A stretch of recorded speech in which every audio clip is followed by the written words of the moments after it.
رجعت کے الفاظ کیا نقل کیے گئے؟ چنانچہ اگر کوئی شخص بیوی کو طلاق رجعی دینے کے بعد دوران عدت اگر اس سے رجعت کرنا چاہتا ہے تو ان کے ہم معنی الفاظ میں سے ان کو ایسے الفاظ استعمال کرنا چاہیے جس سے بیوی دوبارہ اس کے نکاح میں آ جائے۔ مثلا یہ کہ چند الفاظ ایسے ہیں، صراحت کے ساتھ کہہ دے بیوی سے کہ میں نے تجھ سے رجعت کر لی ہے، یا یہ کہ میں نے تجھے واپس بلا لیا ہے۔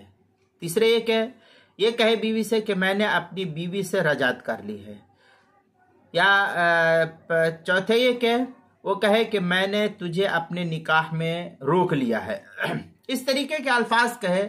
ان الفاظ صریحہ سے بلا نیت بھی رجعت ہو جاتی ہے، یا اور بھی کوئی ایسے الفاظ کہے جس سے رجعت ہو جاتی ہے تو ایسے الفاظ کہہ سکتا ہے۔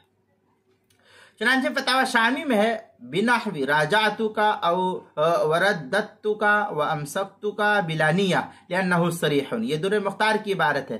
آگے شامی میں ہے راجعت امراتی فی حال غیبتها، اس طریقے کی عبارت جو ہے فتاوی شامی کتاب النکاح کتاب الطلاق باب الرجع جلد نمبر 5 صفحہ نمبر 24 جو زکریا بک ڈپو دیوبند کا ہندی نسخہ ہے فتاوی شامی کا، اس میں فتاوی تاتار خانیہ جو زکریا بک ڈپو دیوبند کا ہندی نسخہ ہے اس کی 5ویں صفحہ 138 مسئلہ نمبر 7478۔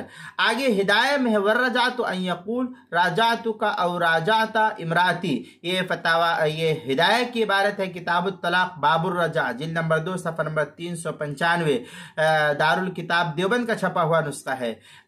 فتاوی تاتار خانیہ میں ہے فتاوی تاتار خانیہ جو زکریا بک ڈپو دیوبند کا ہندی نسخہ ہے اس کی 5ویں صفحہ 138 مسئلہ نمبر 7478 نمبر۔